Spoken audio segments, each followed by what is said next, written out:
So welcome everybody. I'm Sandro Galea. I'm the Dean of the School of Public Health. And it's great to have you all back this afternoon. So you've now been through a fair bit of orientation and it's time to actually get to work. So today, I want to give you my perspective, which hopefully informs how we are teaching throughout the academic year about why public health. Why public health and what is public health. And I'm going to lead you through an argument that says this is what public health is about. And this is why we should care about public health. And frankly, this is what your time with us is then going to fill in. What your time with us is going to fill in is going to fill in the gaps. And this is more or less a framework for your next year and a half or 2 years. So let me plunge in. I'm just going to plunge in with a definition. So what is public health? Now, you're all here. You chose to do public health, so presumably you have some sense of what public health is. But I want to give you a couple of official definitions and then add to those my perspective on what public health is. This is from the World Health Organization. It's from the Preamble, World Health Organization Charter. Health is a state of complete physical, mental, and social well-being, not merely the absence of disease or infirmity. Now, why does this matter? It matters because it positions what we do in public health as being very much at the heart of health. We care about people, all of us, living in such a way that we are able to live rich, full lives absent disease. That implies that preventing disease is a core part of what we do. It implies that there is a clear distinction between what public health does and what medicine does.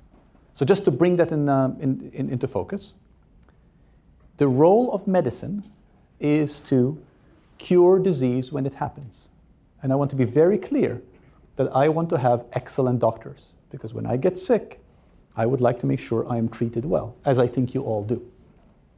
The role of all of us in public health is to prevent disease as much as we can, keep people healthy on all dimensions for as much as we can, to avoid them ever having to touch medicine to begin with. So if you were to think of this room as being health, right? This room is all about generating health. The corner here is about medicine. Medicine is a curative subset of the whole remit of what health is. So that is what health is. Now, what about public health? What's public health? This is from the Institute of Medicine. Public health is what we as a society do collectively to assure the conditions for people to be healthy. Now, these definitions tend to be a lot of words, so let me just break it down. Number one, public health is about conditions for people to be healthy. This is an important distinction. Public health is about the conditions for people to be healthy. It's not about conditions for the individual to be healthy. It's about conditions where most of us, all of us, can be healthy. Now this, as you might already be starting to think, can set us up in some ways for some tensions between priorities for individuals versus priorities for populations. And we can get into that and we can touch on that a little bit towards the end. Public health is about what we as a society do. Why is that? Because if public health is about these conditions, which I'm going to talk about in a second, no one person can by herself or by himself achieve the conditions for people to be healthy. If we are serious about changing cultural, economic, social conditions, all of which I'm going to talk about a little bit, we need all of society to engage.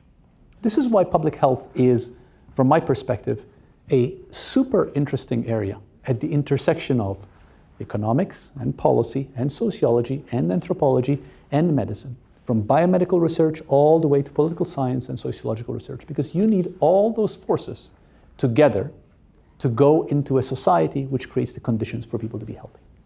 That's what health is. That's what public health is. Now, we're just talking in the forms of definition here, but let's be a little bit more concrete. So what are the concerns of public health? What is public health concerned about?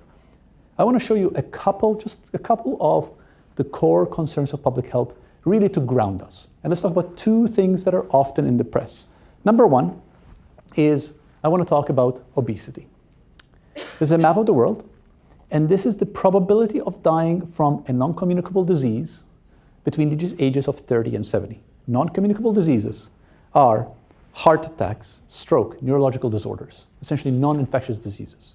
And what you see here is the darker the color, the greater the probability of dying between the ages of 30 and 70. You see how North America we're actually lighter here? Is because actually the probability of dying is typically ends up being older ages. But we are seeing an enormous rise in non-communicable disease worldwide, driven largely by the rise in obesity. You've all heard about obesity, and you might have even heard that obesity is an epidemic.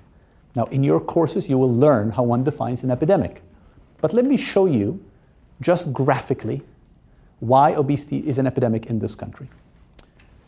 This is the US, it's a map of the US in 1990, and the way these slides are going to go, the darker the color, the more obesity there is by state. So this here is, you see the dark blue, it's about 10 to 14%. Right? So some of these states, about 10 to 14% of residents were obese. And here you have lighter, and the white is no data. So this is 1990. That's 1992. Now we've introduced a few more states with obesity about 15 to 19% of the state.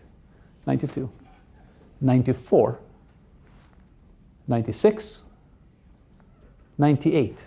Now we have introduced states which have 20 to 25% obesity. 2000, 2002. Now we have introduced states with about 25 to 29% obesity. 2004, 2006. Now we have introduced states with more than 30% obesity. 2008 and 2010. Okay, that is what an epidemic looks like. I just showed you a period of, really not very long, 20 years, where you saw this extraordinary change in the map of the country.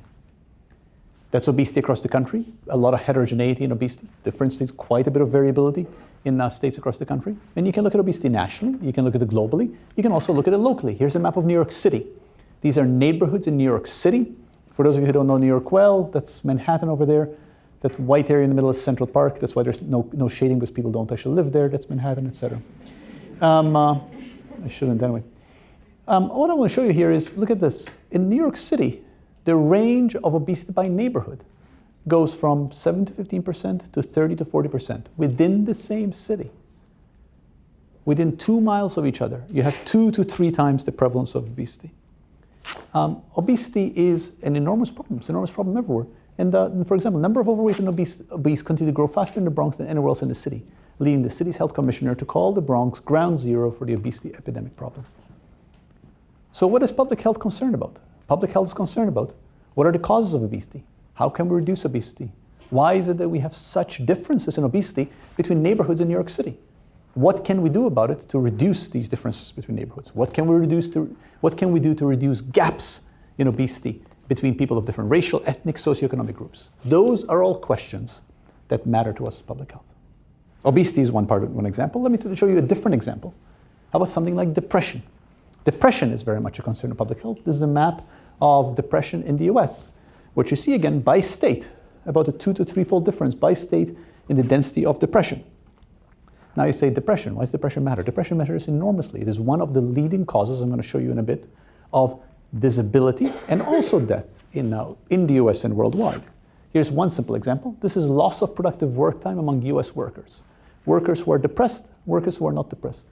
There is about a 4-fold difference in loss of productive work time, which is what makes depression currently, worldwide, one of the leading causes of loss of productive years of life due to a disorder, depression. So depression, something else that we're concerned about in public health. What are the questions? Let me go back to New York City. Here's, again, New York City neighborhoods, looking at percent of neighborhood percentage of history of depression. What do we ask about public health? What are the causes of depression? How do we best reduce the causes of depression? How do we reduce the intergroup differences in burden of depression? What is it that we can do to make sure that people with depression have as productive a work life as possible? These are all questions that we ask in public health. So, modern public health, about the conditions that make people healthy. It requires societal effort, and it is about continuing to promote health and prevent disease. Okay, that's what I've told you so far. We're concerned with a range of conditions, and I've just given you obesity and depression as an example. Now I want to pause and go back. I want to talk a little bit about the origins of public health. Let me just go back in history just for a few slides, and you'll hear more about this. All of this you'll hear much more about in the curriculum. So if you go back, you can find evidence of public health efforts going back thousands of years It is thought that, for example, that many dietary habits that different religions adopted, including, for example, Judaism, including, for example, Islam, were directly linked to public health concerns. You can go back to writings about 2,000 years old when you look that the Romans built aqueducts specifically because they were concerned about and noticed that people were dying if they didn't have clean water. So these are public health concerns going back thousands of years. Modern public health emerged in the middle of the 19th century. And it emerged in 3 spots in Europe. It was in Germany, in England, and in France. This is a French document, it's a British document. In France, there was a movement of the sanitaire, which is essentially the public health workers. And in England, in the middle of the 19th century, so around the 1840s, 1850s, is when there was a lot of movement towards cleaning up cities. And in fact, modern public health emerged in no small part, out of an effort to create better environments in the teeming industrial cities of Western Europe, where the air was thick with smog, where there was filth everywhere, and public health emerged very much from those efforts. 2 of the early giants of public health are these generously mustachioed gentlemen. The gentleman on the left is Edwin Chadwick. The gentleman on the right is William Farr. Now, I'm actually showing you these because I do think in some respects they represent the range of public health practitioners' engagements. Why do I say that? The gentleman on the left, Edwin Chadwick, was a politician. Gentleman on the right, William Farr, was an epidemiologist statistician. I think today we'd look at them both and say they both did great work for public health. They were both contemporaries in the mid-19th century London, and they hated each other. I'm not encouraging you to go down that path, but nonetheless. And they had a famous argument, and I want to tell you what the argument was. William Farr, the guy on the right, he was a statistician. He did some of the first life table calculations. You will learn all about life tables. Life tables essentially are counting people and counting when people die, counting how many people die. He did these life table calculations in mid-19th century England. And he found that children, infants, born in poverty were much more likely to die than infants born to rich parents. This is 160, 170 years ago. I'm here to tell you that that observation has not changed. William Farr publishes a report that says poverty kills infants. Remember, he was a statistician, right? So for him, it was just a matter of numbers. Edwin Chadwick was a politician. What do you think Chadwick said about that? Chadwick said, no, babies don't die of poverty in civilized, this quote, in civilized 19th century London. To which a debate ensued. So, well, what are they dying of? Chadwick said, well, what they're dying of is micronutrient deficiency. Farr's retort is, well, why do they have micronutrient deficiencies? Because they're not eating, because they're poor. Chadwick said, no, but they're not dying of poverty. And this actually battle raged on. At the end of the day, as often happens, the politician, Chadwick, won. And that also hasn't changed. But I want to be clear, to Chadwick's immense credit, Chadwick was responsible for the British Health Act, which was really one of the first sentinel public health piece of legislation that cleaned up most of London. So this was, I think it's an interesting story about some of the tensions in early public health, but also represents the range of public health concerns. Were they, one of them right, one of them wrong? They're both right. Of course it's nutrient deficiency that was killing these infants, but of course they had nutrient deficiency because of poverty. And of course both of those are part of the remit of public health. One other story from the genesis of public health, because everybody needs to know this story was in public health, is the story of, anybody know who this is? Jon Snow. Jon Snow. Jon Snow, not the guy in the TV show. This guy's far better looking, you can see. Jon Snow, Broad Street pump handle, cholera epidemic, massive cholera epidemic, mid-19th century London. And Jon Snow was able to draw a map of the victims of cholera and trace cholera, cholera is a Vibrio bacterium, which is transmitted through water, through particular water that was being delivered by one particular water company.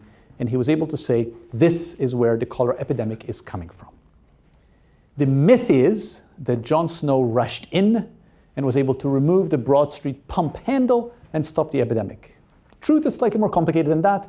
The pump handle had been removed long before Jon Snow actually figured it out, but he figured it out at the same time, so it was all good. For any of you who visit London anytime soon, you can go to Broad Street. You can actually see where the pump handle was. It is now a pub. But the pub is accustomed to visiting public health types, wanting to get their picture taken in front of it. I have a picture there taken with my children and some beer. But that's some of the founding myths of public health. All right. Now, let's talk about triumphs. Let's talk about great things that public health has done. So you and we are living in extraordinary times. Until about 1900, Now, 1900, I hope we all have the perspective to realize 1900 is not that long ago, right? 100 years ago, not that long ago. Life expectancy in rich parts of the world was roughly stuck in the mid-40s, 45 to 47. It is actually hard to wrap your brain around how different your life decisions are if you think you're going to live to 45. Let me ask you a simple question. How many of you would pursue many years of higher education if you thought you're only going to live to 45? It changes how you think, right? Some people saying, maybe, maybe not. That's how long we could expect to live, all the way for about 500, 600 years until about 1900. Between 1900 and today, we, and by we, and now I'm talking about those of us who have the enormous good fortune and privilege of living in high-income countries, have gained about 35 years of life expectancy, which is an extraordinary gain, unprecedented in human history. And here is just one simple illustration. This is 1950 to 2050, world life expectancy going from 48 to about 76. That's global. Now let me ask you this question. There has been a drop in one type of cause of death that has contributed to much of this gain in the past 100 years. What category of deaths has dropped in the past 100 years to contribute largely to this gain? Infectious diseases. Okay? The answer was infectious diseases. Correct. Let me show you the drop in infectious diseases. This is the curve showing the drop in infectious diseases. You see this drop right there? See this rise here? This was 100 years ago, the influenza pandemic of 1918. Okay, but it was a drop in infectious diseases. In fact, we have had this enormous transition, what's called an epidemiologic transition, in mortality to chronic diseases, which is what I started with, right? I started with chronic disease. So this is 1900, this is 2010. This is what people died of: pneumonia, tuberculosis, gastrointestinal infections, some heart disease and strokes. But you see, all of this is infectious disease. Look at 2010, heart disease, now cancer, lung non-infectious diseases, strokes, accidents, suicides, Alzheimer's, etc. So it's been this enormous shift, in large part because of the drop in infectious diseases. Now, I want you to give me the top 3 reasons why we saw this drop in infectious diseases. Antibiotics, vaccines, that's 2. Sanitation. Antibiotics, vaccines, sanitation. So I'm going to repeat my question. My question was, what are the 3 reasons that contributed most to the drop that I just showed you? And I get antibiotics, vaccines, clean water. Does anybody disagree with those 3? Okay, let me show you the slide that I showed you quickly before, because I showed it to you quickly with intentionality. Ready? Here's the drop in infectious diseases, okay? That's the 1918 flu pandemic spike. Here is sanitation, clean water. Everybody see that? Here is vaccine. Here's antibiotics. So let me ask you again. What are the top 3 causes for the drop in infectious disease mortality? Sanitation, sanitation, and sanitation. Now, this is a very important distinction, and this goes back to how I started positioning public health versus medicine. Antibiotics are a good thing. When I have pneumonia, I want to make sure that if any of you in the room are doctors, when you treat me, you give me the right antibiotic. Deal? I want for all of you, if you ever have the misfortune of being sick, having an infectious disease, to have the right antibiotic. Saying that antibiotics will cure disease once it happens is a totally different issue than the question, how is it that we're preventing disease and keeping whole populations healthy? Right? The preventing disease, keeping populations healthy, that is the role of public health. And we see it here elegantly and simply in the case study of infectious diseases. Does that make sense? Let me pause for a second, see if there are questions. You don't have to be shy. You can ask questions. It's a pretty safe audience. It's only 3 cameras. Just joking. Yes, ma'am. Can you say specifically what you're talking about when you say sanitation? Is it just access to clean water? Or? Yeah, it was complicated because it was a complex of everything. Because roughly at the early part of the 20th century, clean water, chlorination of water, health departments, waste management, all roughly happened at the same time. So it was all those factors together. Gentleman 3 back and then gentleman 2 back. So on the figures that you showed, yes. Showing the dichotomy between what diseases were killing a lot of people. This one? Yes. Yes, sir. Why is there such an increase in cancer between then and now? Yeah, it's a very good question. Principally, the reason is that people are living longer. So people are living longer, and diseases that affect people in older age, you're more likely to have them when people are living longer. Remember, we're dealing with people living 1900 until age 47, until people living to about age 80. That's the principal reason. Gentleman here. Same question. Oh my God, great minds think alike. What motivated the change in infrastructure that improved clean water? Yeah, a lot of it was what I said earlier, which is the Industrial Revolution and cities growing up that really were becoming intolerable. A lot of literature, there's a lot of things that contributed to it. There were social movements, a lot of writing, people like Charles Dickens who wrote very evocatively about the challenges of these cities. And so there's a parallel social movement which was informing the progression in cities, which resulted in positive health, which is what you see time and again over the past 100 plus years, that you do not have massive improvements in the health of populations unless you also have social movements to improve social economic conditions with it, because the two are inextricable. One more question. How do they account for our ability to detect things like heart disease and cancer, the variability between 1900 and 2000? It's a great question. And we have several degree programs that will teach you that. It's a big question. It's a complicated question. So I'm going to defer that to your courses. How's that? All right. So public health. We've done great things. Okay. This is the world. The world owes you all a thank you for a gain of 35 years in life expectancy, which was unprecedented in the history of humankind. You see, you get that thank you just for being here with us for one day. But you're saying, my work here is done. Your work here is not done. There's a lot to be done. So let's talk a little bit about a lot to be done. And let's start domestically. Let's start in the United States. So we can start by comparing the United States to other high-income countries. We could also compare the United States to low-income countries, but it's not a fair comparison. Let's compare the United States to other high-income countries. What is the health of the United States look like compared to our peer high-income countries? And the short answer is terrible. So on all metrics, we are last or second to last. This is in particular looking at mortality from non-communicable disease. And here we're 16th. In most things, we're 16th or 17th. Now, I suspect that nearly all of you knew that walking into this room. Yes? Nodding heads.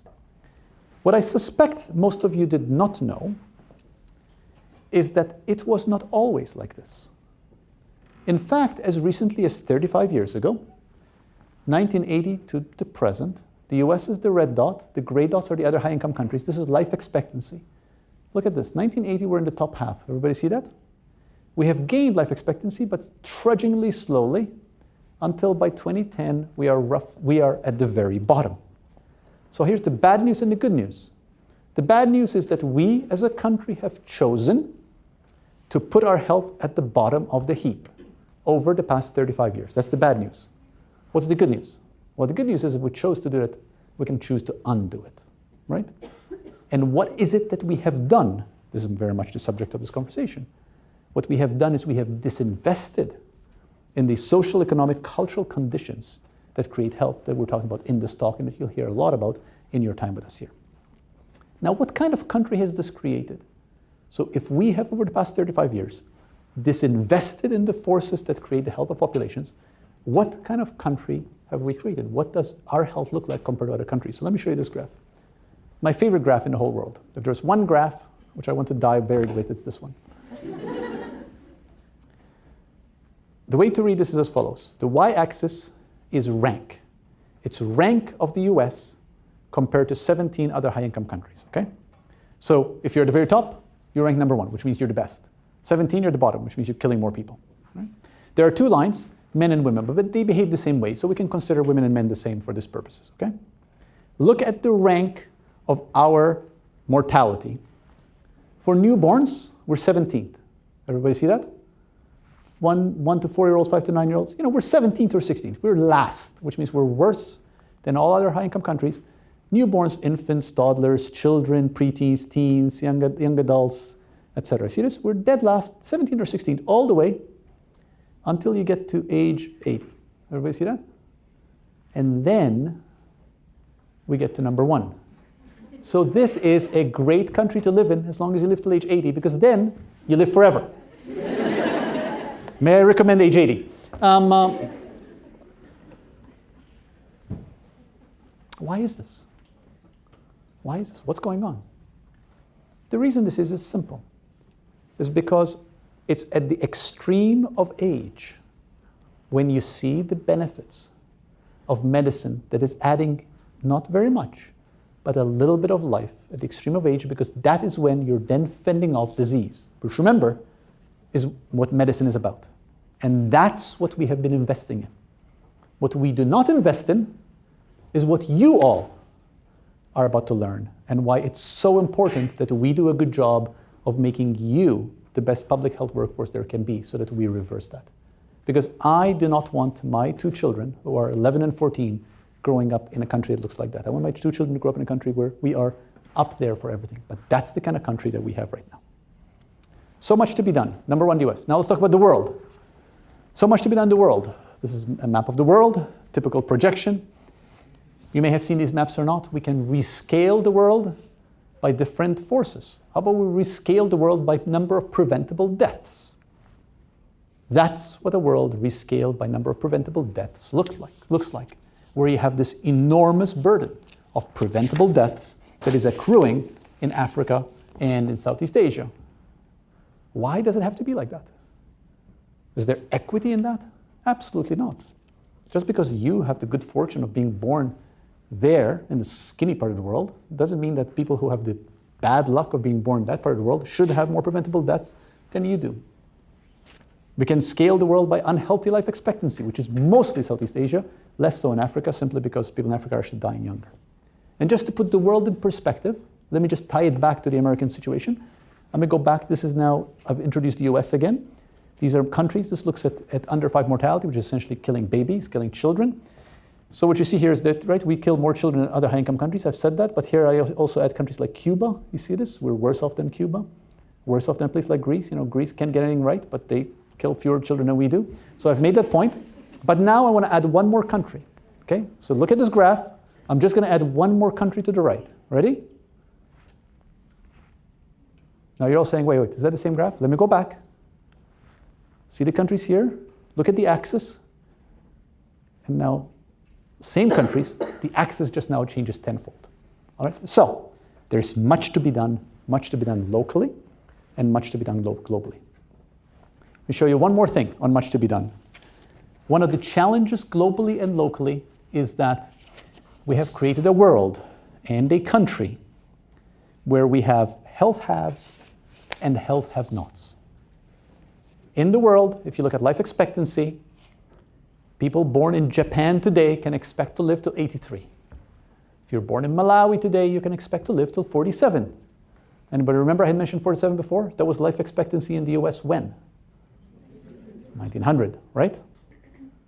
Is that fair? Is there any justice in that? Absolutely not.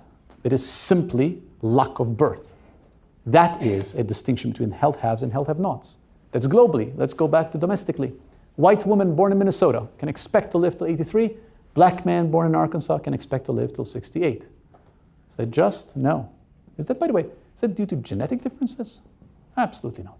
That is all driven by the forces that drive the health of the public, which are social, economic, political forces. The US has its health have-not picture has been inextricably bound with race for the entirety of the American history whenever we've measured. And I want to show you this. This is white and black life expectancy by race. The gray bar is all races. What you see is there's a narrowing, the gap between white and black is narrowing. There remains about a 3 to 4 year overall life expectancy gap in the US. And health gaps in the US, they're inextricably bound to race, and they're also inextricably bound to socioeconomic position, income, okay? So let me ask you a question. I said at the beginning, the gaps between rich and poor in the UK in the 1850s are still the same today, right? There's nothing objectionable about that. Presumably you all know that. So I'm going to ask you a question. Accept for a second that while life expectancy in the United States has been going up, it hasn't gone up for everybody.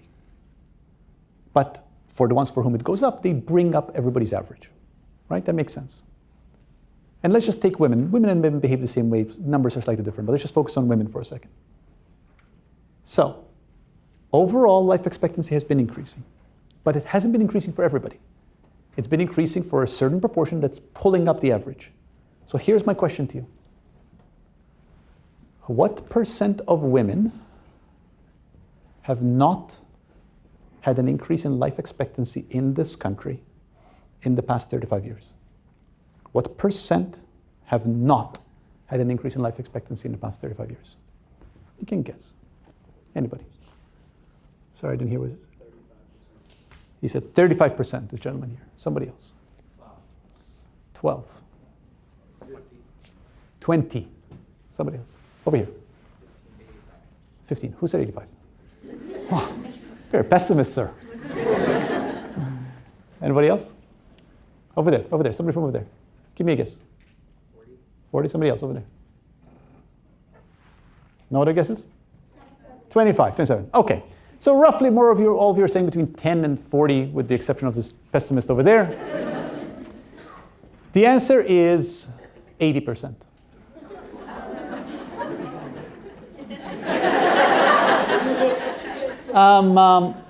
So here is the answer. Richest 20% of women, life expectancy going up. Everybody see that? Middle 60% staying the same, roughly. Poorest 20% going down. And we can show slide after slide about that. Now, you've all come and enrolled in an outstanding educational program in Boston. And Boston is, you heard from Dean Elmore this morning, I think he called Boston Mesopotamia, I think. He lost me there, but I think what he was getting at was about that this is a really rich, dense place of intellectual activity, which I agree with him completely. And with that come a lot of things, including sometimes a bit of a superiority complex that says, you know what, yeah, the world has problems and the country has problems, but in Boston, we got them all figured out. We even, as of last weekend, solved racism, so it's actually all good in Boston.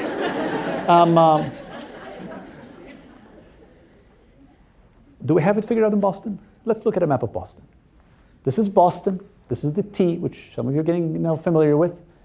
Stops working in winter, but percent of just joking, just a joke. Percent of adults with diabetes in Boston. Around Arlington subway stop, 3%. Fenway subway stop, 2%. Mattapan, Dudley Square, Maverick, 10, 11%. Five-fold difference. Diabetes prevalence 2 miles apart in Boston. Now it's Boston. Maybe it's because we don't have enough doctors. No. These are all world-class medical centers, including the one that's across the street. People come from all over the world for these medical centers. Boston has by far the highest doctor population ratio of anywhere else in the world. It has nothing to do with medicine. It has everything to do with socially patterned, socially structured, economic, cultural conditions that ultimately produce health. Let me pause there, get in a question before I move on. Questions, comments? Yes, sir. Would you say a lot of these problems are derived from disparities in socioeconomic status? Yeah, these problems are really tightly linked with socioeconomic status. So hold that, I'm going to come back to it. I'm going to flesh out this notion of socioeconomic status a little bit more in a second. So I'm going to come back to that. One more question? Okay. So let's talk about the causes of population health. Let's just talk a little bit about some numbers. Let me show you some numbers. Let me start with worldwide. Let's start with the global burden of disease. This is from a global burden of disease study. It's a large study, comes out of now comes out of Washington, although it used to be in World Health Organization. And the way to read this is 2004, and this is 2030. There's a particular disease, and what you're looking at is disability-adjusted life years due to particular diseases. Disability-adjusted life years, which you will learn about, are essentially a system to take a year. So like you say 2018, right? 2018 for you and for me, hopefully, God willing, will count as a year. But if you have a disability that's significantly impairing you, that doesn't count as a year. It may count as 7 months or 8 months. So through disability-adjusted life years, you're able to count how much you're losing, how much years of life you're losing, even though people are alive. So this is the ranking of what it was like in 2004 worldwide. It was lower respiratory infections, diarrheal disease, depression, heart disease, AIDS. 2030, first it's depression, second is heart disease, third is road traffic accidents. Why is depression contributing to more disability-adjusted life year loss than any other condition? Why is depression contributing to so many DALYs? Somebody else. I want people who haven't raised their hand. Have you raised your hand already? Is it your first time raising your hand? Yes, it is. Go for it. Just checking. I want to be fair. Is it because less funding and less attention is being paid to mental You're going a little bit deeper in the root cause. Yes, that's correct. I actually want to know, what is it about depression? Yes, ma'am. It affects other health decisions and behaviors? Yeah, it affects a lot of things. Yes. What else? Is it like harder to prevent other infectious diseases? Woman in the back. I'm sorry, I didn't hear you. It's not something you easily can. Yeah, you can't easily see, you can't easily treat it. So. Depression can affect everybody. Yeah, it affects a lot of people. So it affects a lot of people, hard to treat it, and there's one thing which none of you said. Symptomatically, you don't want to work, and you don't. Yeah, but doesn't explain that. Women in the middle. Stigma against. No, doesn't explain this. In the back, over there. It affects, yes, roughly right. It's chronic. It lasts a long time. That's what nobody said, right? So it's common, right, which roughly you were saying. It's hard to treat. It's invisible. That's roughly what you were saying. But it lasts a long time. That's a key. That's why you end up with so much disability, just a life year lost due to depression, because it's common and it lasts a long time. So it's affecting people over a large period of time, right? So now some of you may have known this. I suspect most of you did not know this. And now, hopefully, you're starting to see the world through a different lens, right? This is why I started off. So let me tell you about obesity and depression. I bet most of you, before I said that, if I had said to you, what 2 conditions would you like me to talk about? You probably wouldn't have said depression. But now you're starting to see the world through the lens of what is it that's affecting the health of populations more? And depression certainly is one of them. Let me move to the US now. So that's disability-adjusted life years, okay? Now I'm going to move to death, which is different. Death is different. Let's talk about deaths. Let me actually skip that. Let me talk about deaths in the US. Cause of death. Typically, most deaths are heart disease, neoplasms, cancer, lung disease, stroke. Right? And you saw that, remember when I showed you the epidemiologic transition? You saw those conditions. Those are the leading causes of death in the US. So, I'm going to say a sentence. The leading causes of death in the US are heart disease, cancer, lung disease, stroke, because they kill hundreds of thousands of people. Okay? Anyone disagree with that sentence? Now I'm going to tell you another sentence. I'm going to show you a different paper. The leading causes of death in the US are low education, poverty, low social support, income inequality, racial segregation, because they kill hundreds of thousands of people. Does anybody disagree with the second sentence? So how could they both be true?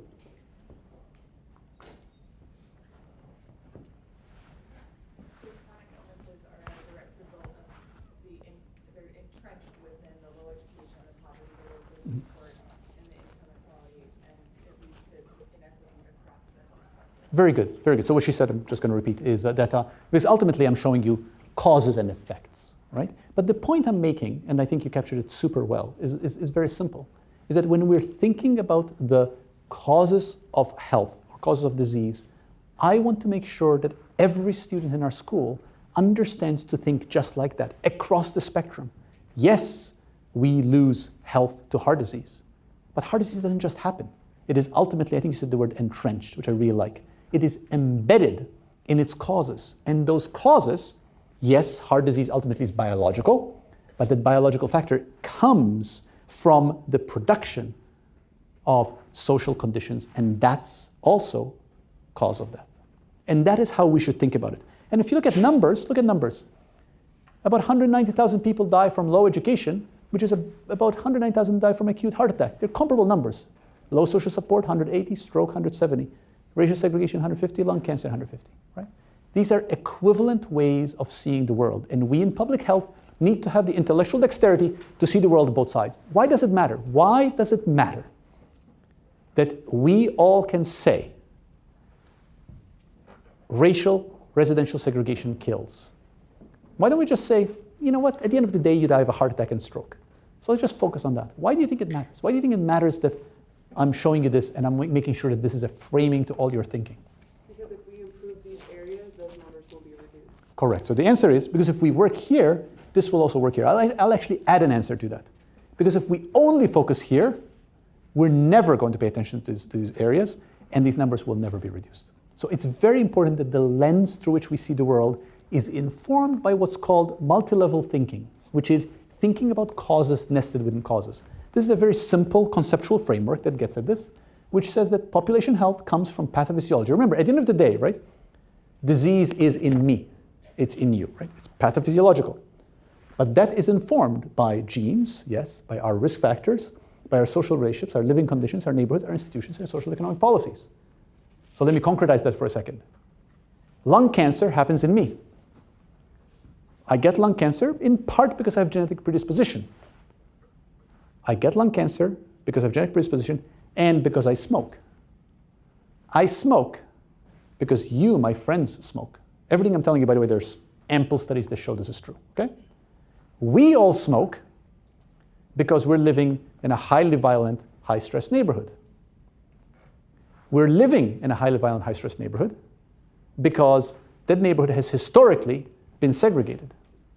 And that neighborhood was historically segregated because of federal laws that allowed redlining that essentially encouraged racial segregation. Everybody see that? All of those factors are causes. They're all causes.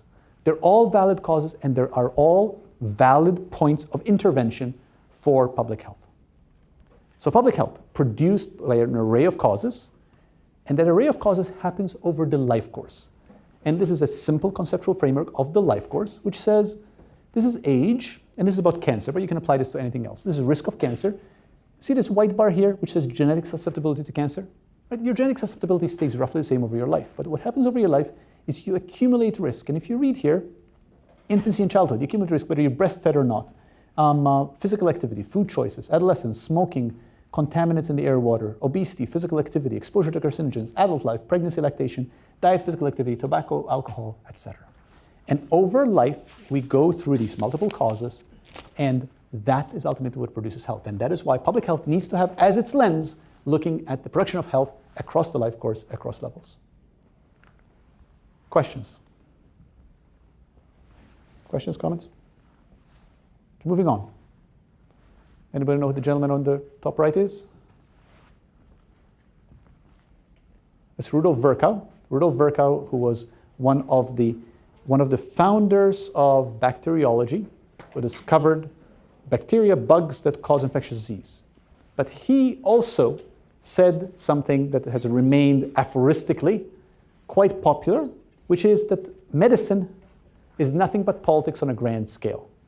I think he was right, except for the fact it's not really medicine, it's actually public health. Now, why did he say that? He said that because he recognized that to produce health, you need to deal with these conditions that I'm talking about. And he recognized that those conditions you're not going to be dealing with without intersecting with broader political decisions. Let me show you a concrete example. Remember I showed you the pictures of the work we have to do in the US on our health, right? Now you might say, when I showed you the picture, right, that we're terrible at all ages except over 80, you might say, well, okay, but we don't care so much about health in the US. We don't spend so much money. We care about iPhones, so we invest money on iPhones, but not on health. So therefore it's okay that our health's not so good. But it's not true. We spend a lot of money on health.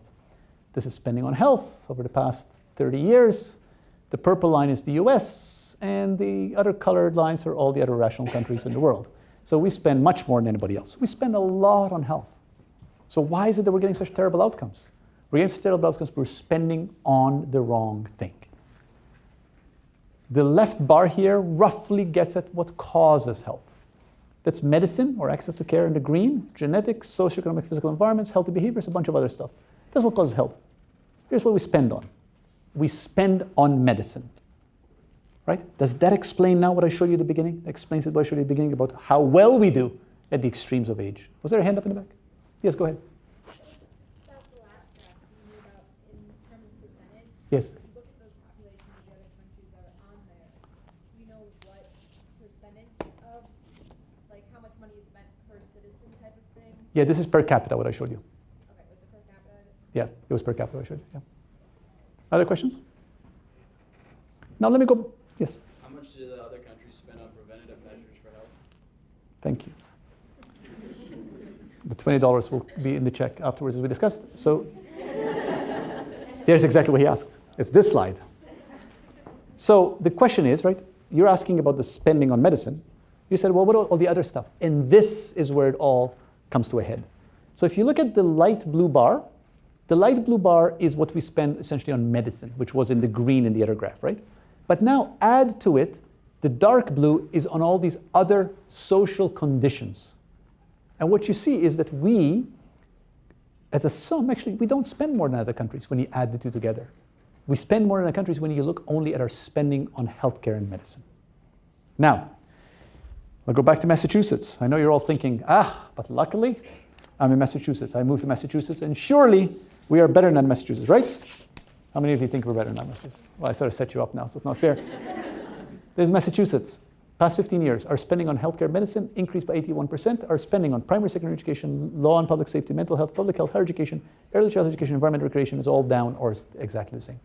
That's Massachusetts, which has almost universally the best health metrics in the country and probably the most progressive state in the country.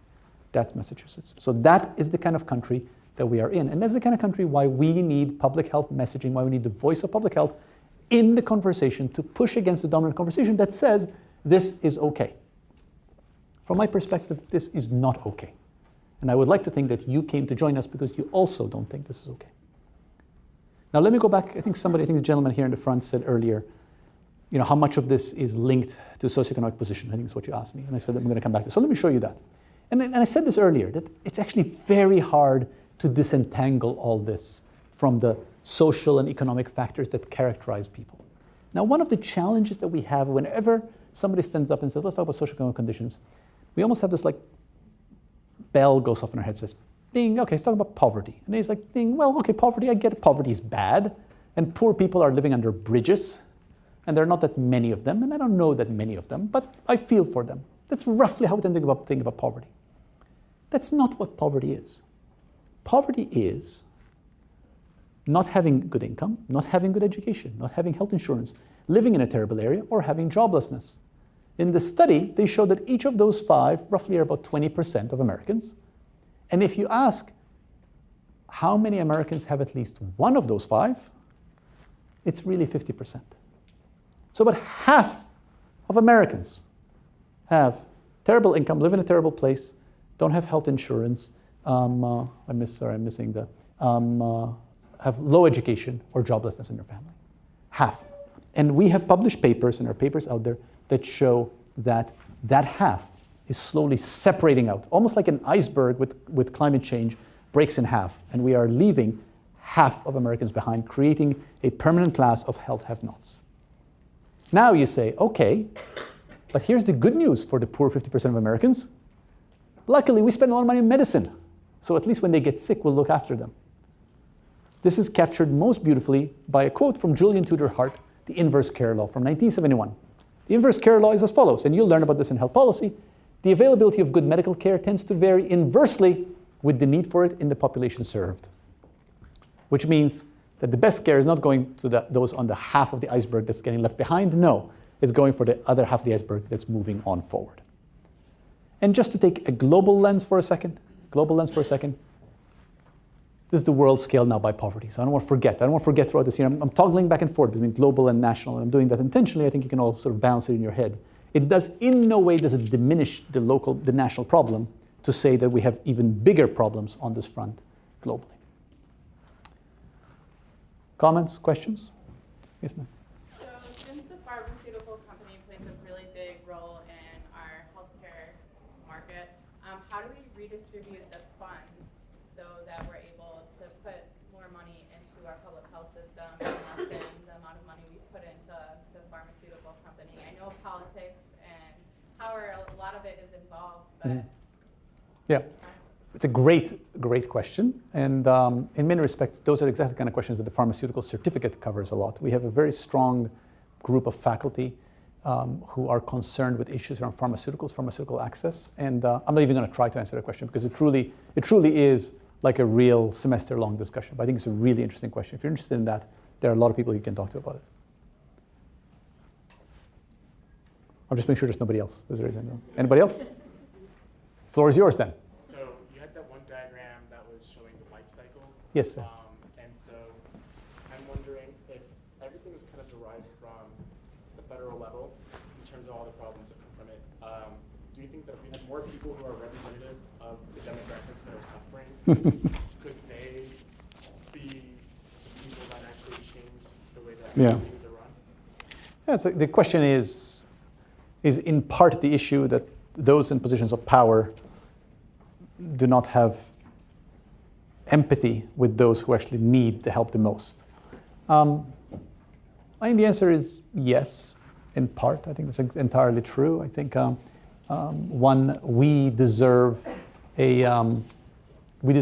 leadership at the local, federal level that can empathize with the general population. I think it's true we don't have that. I also think that leadership ultimately is driven, informed by the broader public conversation. And I think that public conversation is formed by you.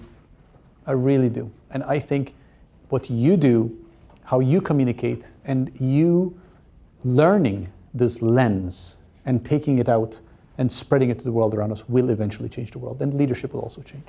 Absolutely. Let me move on. I want to make a comment about prevention. And I want to start with one of the biggest triumphs of prevention of the past century. And that is motor vehicle deaths. So motor vehicle deaths. 100 years, the blue line is drop in deaths from car accident. The green line is vehicle miles driven. We as a country are driving much more, dying much less. In fact, there's about a 225-fold decrease in death per vehicle mile driven. Now, why did that happen? Seat belts? Airbags? Sorry, what did you say? Traffic lights? Speed limits? Shatterproof resistant glass, etc. Right? You all know that. Now, none of you mentioned better drivers.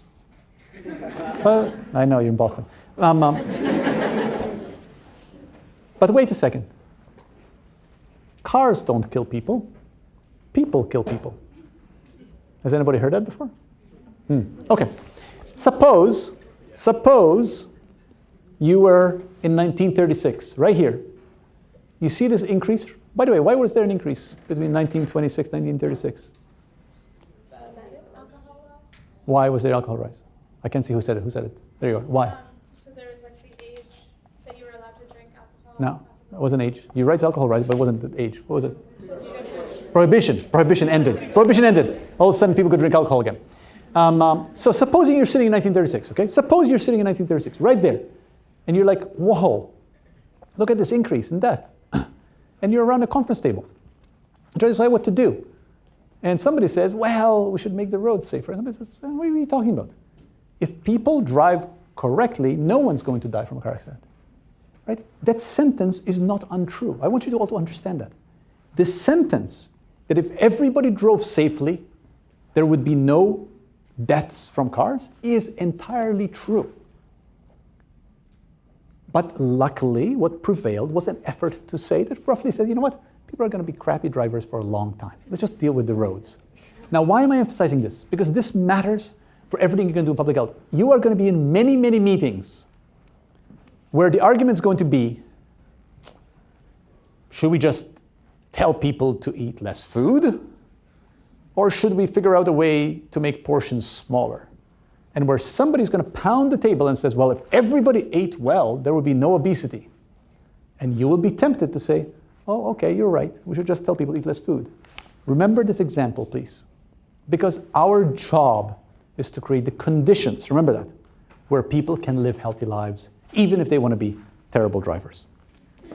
Prevention matters. Prevention matters. This is a recent study that came out that looked at breast cancer deaths in the US versus Western Europe, showing that until about 1990, we had fewer breast cancer deaths than in Western Europe. And then we've had more and more, and we've had roughly about 70,000 deaths more and unnecessary because of breast cancer than Western Europe had, largely because of our disinvestment in prevention. One of the biggest forms of prevention is vaccines. This is vaccines. This is the measles vaccine. This is by state. The darker the color, the more deaths from vaccine. So you see a lot of color here. Black line, this is where vaccine introduced, right? You see how it almost all went away? Now, work with me, follow me forward till 2005. You see what happened here? You see the color get darker again? See the wall of color get darker? What happened in the mid-aughts? Why we started seeing more measles vaccine deaths again? Anti-vaccine. Cultural change. Anti-vaccine movement takes off. And that is what happens. And that is still an issue. This is from last year at the Tribeca Film Festival, where a documentary that proposed by one of the world's leading anti-vaccine figureheads was almost about to be shown at Tribeca Film Festival. This is culture, and culture makes a big difference in terms of our ability to prevent disease. So let's talk about opportunities. Let's talk about opportunities to create healthy populations. The world is changing. The good news is the world is changing, and we are living in interesting times. The bad news is the world is changing. We're living in interesting times. What is one of the biggest changes in the world happening? One of the big changes happening in the world is that we are all urbanizing. We are living more and more in cities. These are countries in the world where more than 50% of the world's population lives in cities. I'm giving you many things which hopefully you can use next time you're around the kitchen table with your loved ones. One of the things you should ask them is, hey, name four big cities in the world. I bet you anything that most people will say London, Paris, New York, Tokyo. And you're going to say to them after the day, you know what, London, Paris, New York don't matter. Tokyo still matters, but what matters is Tokyo and Mumbai and Dhaka. Those are the cities that matter. Countries with more than half the population, urban areas, 1960. See, North America, Europe, roughly, okay? I'm going to go forward quickly in time. 1960, 70, 80. By 2050, essentially the entire world is urbanized. In 2010, we had more people living in urban than rural areas. This creates an enormous opportunity. Why is that? Because urban environments are human-made environments.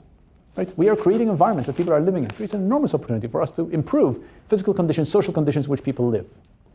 What's another enormous demographic shift? Here's something else you can try on your loved ones. As of roughly last year, we have more people over age 65 than under the age of 5 in the world, overall.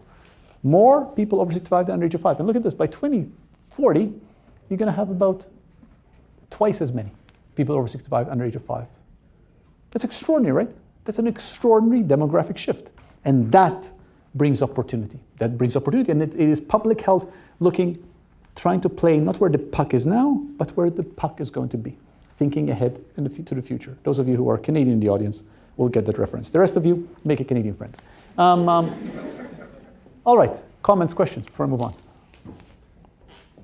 Challenges. Let's talk about challenges.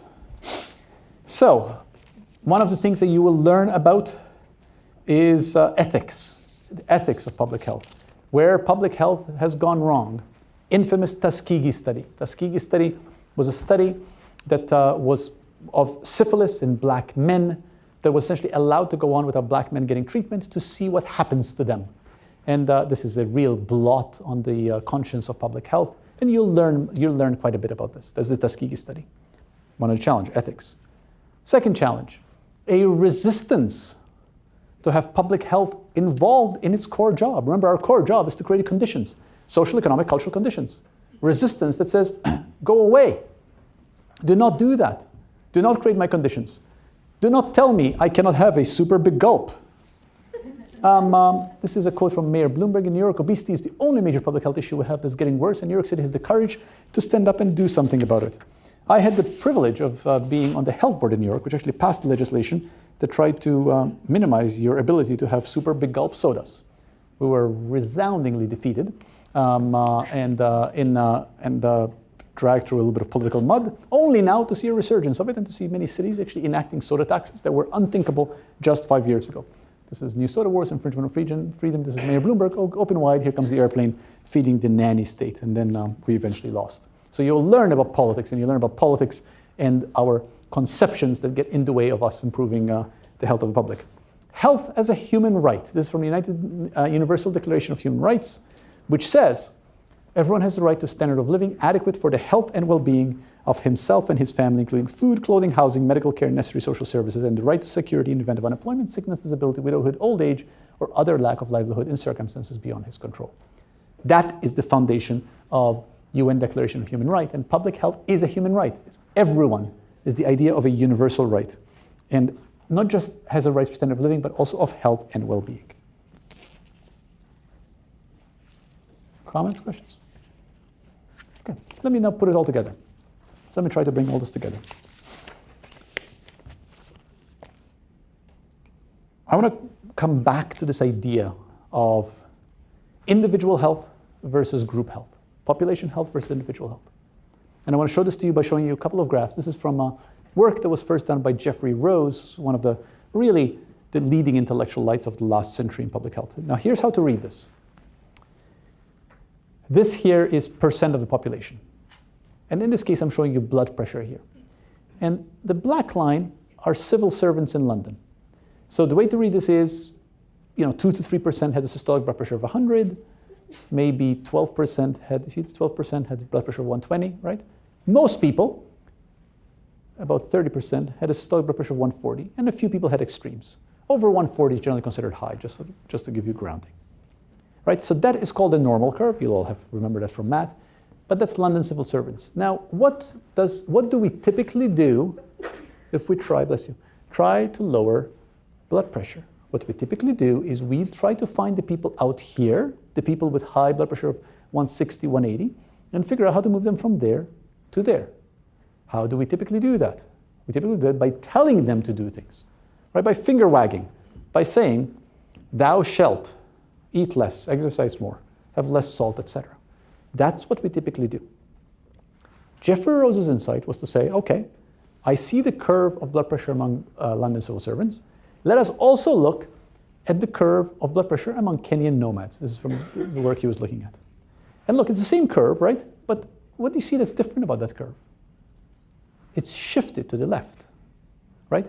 Most people are still here, but where most are is now at 120. So the paradigm that Jeffrey Rose introduced is to say, let's not worry about figuring out who these people are and bringing them here. Let's just figure out why the whole curve is there and move it all to the left. So conceptually, this can be any risk factor: blood pressure, cholesterol, smoking, anything. Roughly follows the normal curve. Most people are in the middle, some are at the extremes. A medicine approach says we'll take the people who are at the extreme and figure out what to do with them. A public health approach says, why is the curve where it is? And let's just shift the curve to the left. Now let's go back to what I started with, obesity. Okay, obesity. What's an example of a medical approach? What's an example of dealing with people at the extremes of obesity? How would you do that? Gastric bypass?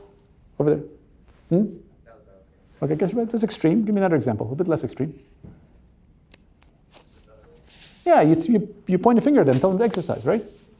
Now, what's an example of how you can shift the whole curve? Sorry? School health lunch. Make school lunch healthier. Make school lunch healthier? It's a good example. What else? A built environment. What did you say about sodas? Tax sodas. Countries with McDonald's, 1965, 80, 95, 2010. Why not make Big Macs illegal? Now, don't get me wrong. I love my Big Mac. I do. I'm showing you this as a provocative example. I'm just showing you this to you on purpose. But it's a question, right? It would shift the curve. So why am I showing you this? Because this is where public health gets interesting. At the intersection of what's feasible, what's politically the right thing to do, what's the smart thing to do, what can we do to achieve our ends of shifting the curve? And that is where it gets interesting. Does the curve shifting is just hypothetical, or is it a real issue? It's a huge issue. You all know that cholesterol, somewhere you've heard in your previous life, cholesterol is bad. You've heard that, right? Well, how bad is it? Well, not really that bad with the population curve. That's curve, the black line are people without heart disease, dotted line are people with heart disease. In fact, the two are almost superimposed. And we do have examples where we've shifted the curve. This is an example of in Finland that was actually done where they actually see it. They actually actively took the curve like this and they shifted it like that. So we certainly can do this, and that's the work of public health. So I want to end with two metaphors to guide us. I want to end with two metaphors, and then we can take questions.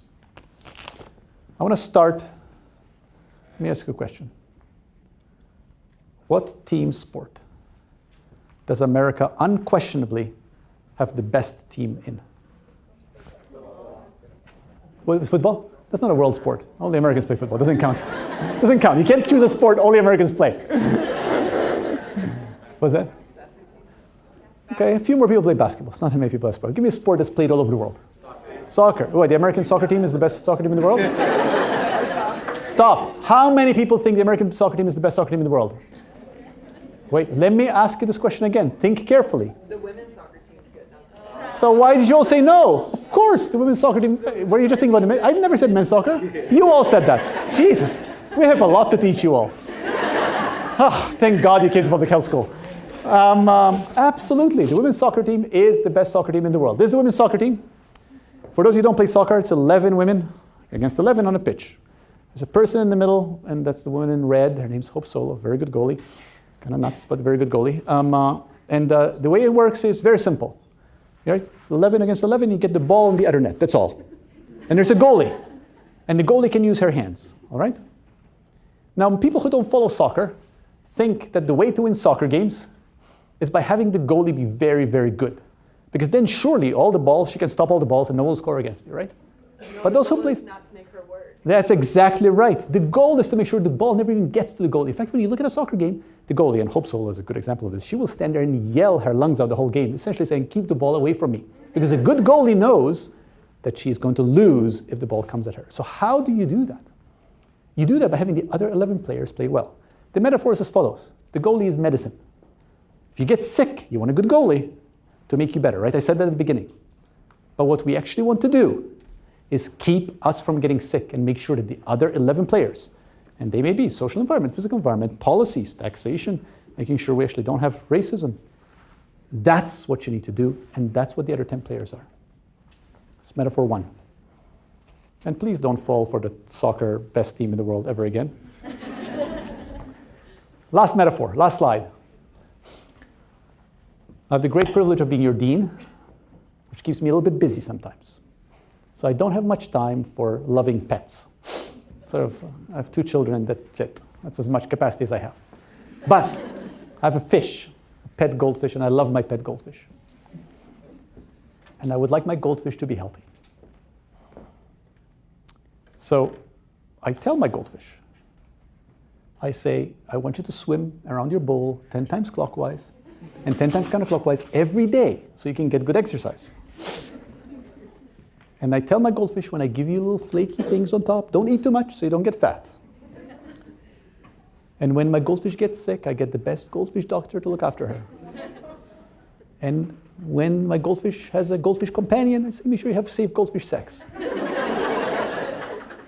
And my goldfish does all these things.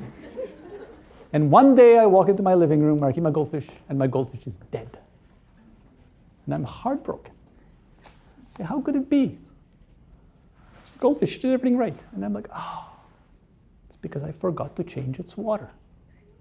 And if you forget to change its water, doesn't matter how much exercise your goldfish doesn't matter how well she eats, doesn't matter if she has safe sex, doesn't matter if you get a doctor, she's ultimately going to die. She's ultimately going to get sick. And what we do in public health is change the water. That's our job.